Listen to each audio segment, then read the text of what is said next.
संपन्न होत आहे आणि तो म्हणजे गेल्या अनेक वर्षापासून आपल्या सर्वांची मागणी आहे, नगरकरांची मागणी होती आणि या मागणीप्रमाणे आजच्या पुलाचा भूमिपूजन सोहळा आज आपल्या सर्वांच्या उपस्थितीमध्ये संपन्न झालेला आहे। खरं तर आपल्या सर्वांना ज्ञात आहे महेशराव, तुमच्या इकडं पहिली आता एवढी लोकवस्ती नव्हती, पण मागच्या 7-8 वर्षाच्या काळामध्ये आता इथं हे कल्याण रोडचं एक उपनगर चितोळे सर तुम्ही सगळ्या मंडळींनी प्रयत्न करून इथं राहायला आले आणि मग तुम्हाला एकाला पाहून लोकांना वाटलं जर इथं जरा शिक्षक मंडळी जात आहे तर आपल्यासारखी माणसे देखील इथं गेली पाहिजे आणि मग एकाला एक करून अशी लोकवस्ती या परिसरामध्ये एक मोठी लोकवस्ती या परिसरामध्ये निर्माण झाली आणि मग बघता पाहता वर्षानुवर्ष उलटले आणि त्या माध्यमातून एक मोठं उपनगर म्हणजे जसे आपण पाहतो की प्रत्येक आम्ही नेहमी सांगत असतो की आता नगरचा विस्तार या मागच्या 10-12 वर्षाच्या कालखंडामध्ये इतका झाला की प्रत्येक उपनगर आता 60-70 हजाराच्या पुढे लोकवस्ती ही गेलेली आहे। आता बरेच लोक थोड्या मध्यरात्रीत नावं टाकत नाही, आता बरेच लोक आता निवडणुका लोकांना वाटलं होतं निवडणूक होणार आहेत त्यामुळे सगळ्याच लोकांनी मध्ये 2-3 महिन्यापूर्वी कॅम्प घेतले आणि 2-3 महिन्यापूर्वी बागानगर साहेब तुम्ही सुद्धा कॅम्प घेतला, मध्यरात्रीत नावं घालायचं काम तुम्ही केलं। पण आता काय झालं, आता तुम्ही नावं जरूर घातले पण आता निवडणूक सुभाष भाऊ आता काही होत नाही आणि त्याच्यामुळे बागानगर साहेबांना थोडं वाटलं की आता आपण नावं घातले ते, पण बागानगर साहेब आता निवडणूक आज ना उद्या होणारच आहेत त्यामुळे निवडणुकीत लोकसभेनं आता खासदार साहेब लोकसभेनंतर होणार आहे पण जरी कधी जरी झाल्या तर शेवटी नावं तुम्ही घातले त्यामुळे तुम्हाला अडचण नाही।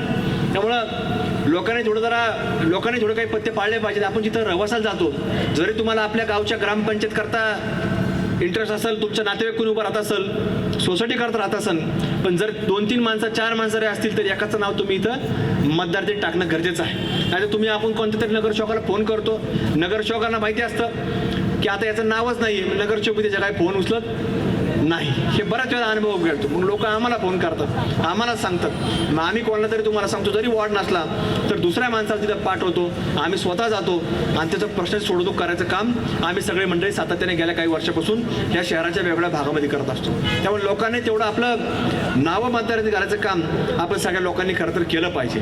लोकांना वाटतं आता कुणीतरी येईल, कॅम्प चालू झाला की आपण करू, पण हे नाव ॲड करायचं हे 12ही महिने सातत्याने सुरू असतं। त्यामुळे आपण प्रत्येकाने खबरदारी घ्यावी आणि आपल्या प्रश्नाचं सोडवणूक करायचं असेल तर आपण नावं घालण्याचं काम आपण प्रत्येक मंडळीने खरं तर त्या भागामध्ये राहत असताना आपण सगळ्यांनी केलं पाहिजे।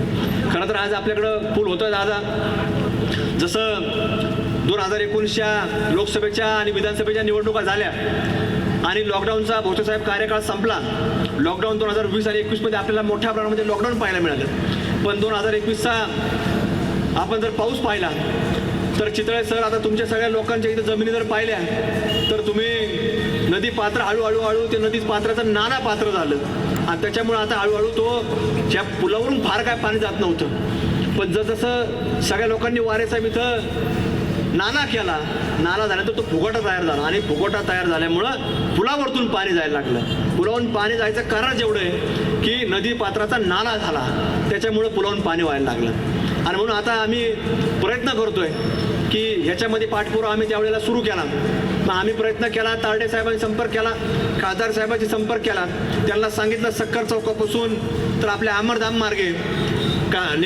नेप्ती नाकापासून आपल्या संपूर्ण हायवे नॅशनल हायवे, त्याच्यामुळे आम्हाला काय याच्यामधून राज्य सरकार म्हणून करता येणार नाही, कारण ते मला म्हणायचे आता तुम्ही त्यावेळेला महाआघाडीचं सरकार होतं ते जे महाविकास आघाडी सरकार तुम्ही त्यातून करून घ्या।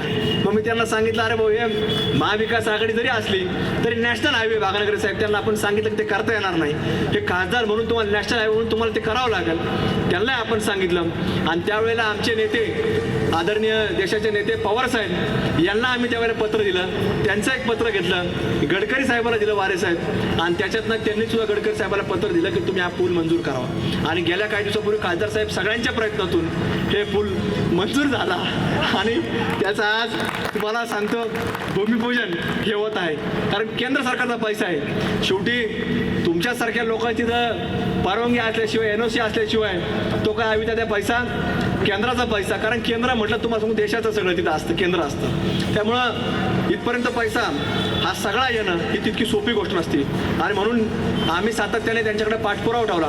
त्यावेळेला इथं सॉईल टेस्टिंगचं काम सुरू झालं, मागणी केल्यानंतर एस्टिमेट कसं बनवायचं, शेवटी एस्टिमेट कसं बनतं की तिथं जी एजन्सी असेल तर त्याचे लोक येतात, एस्टिमेट बनवतात.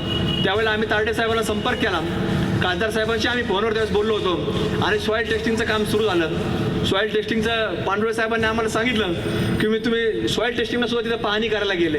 म्हटलं अहो पांडुळे साहेब, आपल्या काय मागण्या आहेत त्या आपण तिथपर्यंत पोहोचवल्या तरच त्यांना कळणार की पूल कसा तो आमच्या कुठल्या बाजूला येऊ नये ही देखील लोकांची खरं तर मागणी असते. म्हणून कशा पद्धतीने पूल होणार, काय होणार ही देखील खरं तर लोकांच्या मनामध्ये थोडा वेगळा प्रश्न निर्माण झालेला असतो. पण आज कुठेतरी चांगल्या पद्धतीनं पूल होतोय. खासदार साहेब, तुम्ही केंद्रातून इथपर्यंत नगरसारख्या शहरापर्यंत एक जवळपास 26-27 कोटी रुपयाचा पूल या ठिकाणी केंद्र सरकारच्या मदतीने तुमच्या प्रयत्नातून हा इथपर्यंत आला. त्यामुळे मनपूर्वक तुमच्या या ठिकाणी आम्ही सगळे मंडळी नगरवासी आभार व्यक्त करतो. कारण की आज आपण पाहतो पैसा कुठला येऊ द्या, केंद्र सरकारचा असो राज्य सरकारचा असो, काही काही लोक आता पुढे येऊ लागलेले आहेत. खाजगी तत्वावरती देखील काही लोक आता सुशोभीकरण करता पुढे येत आहेत. कुणी डिवायडर बनवायची मागणी करू लागलेला आहे. त्याच्यामुळे त्यांच्या कंपन्याचं त्यांच्या काही नावाने ब्रँडिंग करायचे प्रयत्न करतायत.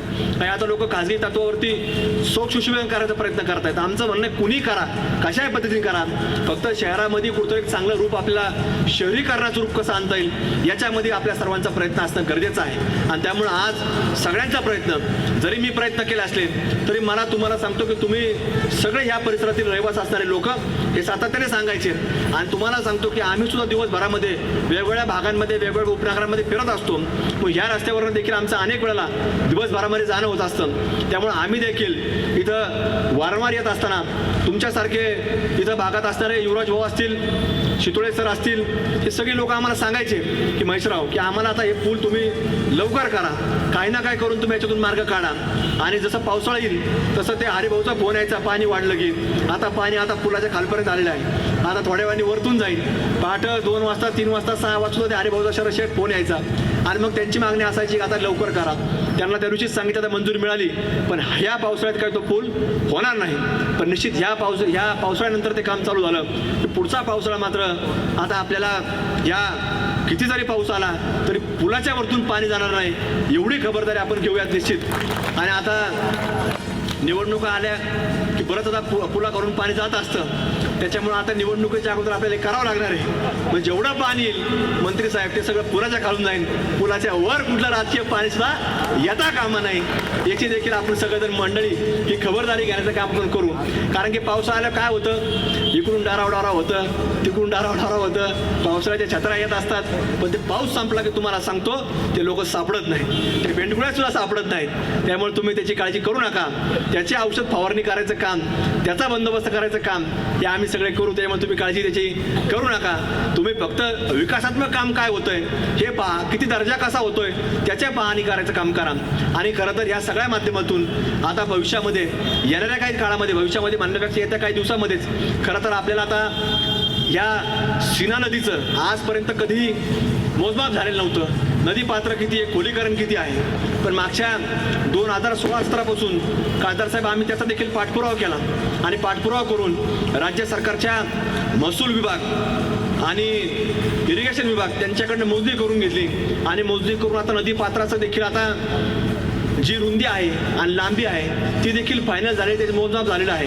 तर त्याच्याकरता देखील खरं तर आता हे पुढच्या काळामध्ये आपल्याला कसं पद्धतीने काय करता येईल याचं खोलीकरण, कारण रेड लाईन ब्लू लाईनचा देखील विषय हा गेल्या काही वर्षापासून कोल्हापूरमध्ये पूर आला आणि त्याचा सगळीकडे नियम तो राज्यभरामध्ये लागू झाला नदींना.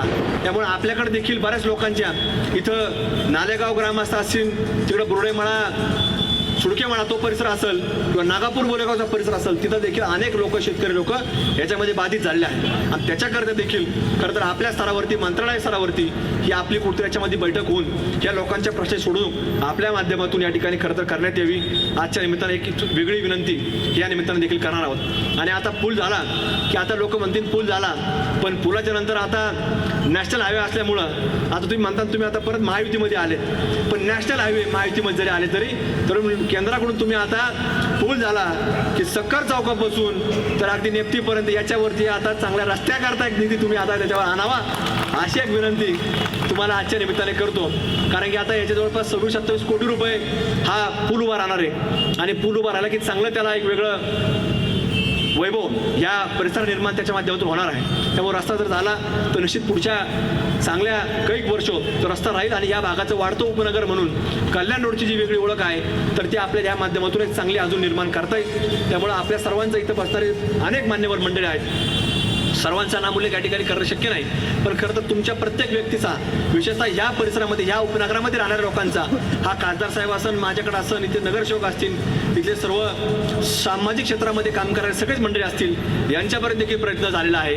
खरं तर विपुलभाई शेट्या तुमच्यावर देखील काही लोकांनी याच्यामध्ये आपण पत्र काढलं होतं, त्यांनी काही लोक म्हणले आम्ही आणला मंजूर करून, आता ते लोकच नाही तर कसं कोणी मंजूर करून आणू शकतं. त्यामुळे विपुल शेट्टी त्यावेळेस पत्र काढलं होतं, पण विपुल शेटवर देखील या पुलाच्या बाबतीमध्ये काही आरोप त्याच्यावेळी झालेले होते. पण त्यामुळे विपुल शेट तुम्ही या ठिकाणी खरं तर कार्यक्रमाला एक चांगल्या कार्यक्रमाला उपस्थित राहिलात. त्यामुळं हे खरं तर आपण कामाच्या माध्यमातून दाखवून दिलं की काम कोण करतं आणि निधी कुठून कोण येतं हे देखील लोकांपर्यंत खरं तर या माध्यमातून जाणं अपेक्षित असतं. त्यामुळे आज एक चांगला कार्यक्रम हा सर्वांच्या प्रयत्नातून या ठिकाणी घडतोय. विशेषतः केंद्र सरकारच्या माध्यमातून आपण खासदार साहेब हा निधी इथपर्यंत आणला, त्याबद्दल पुन्हा एक वार आपल्या सर्वांचे आभार व्यक्त करतो. आज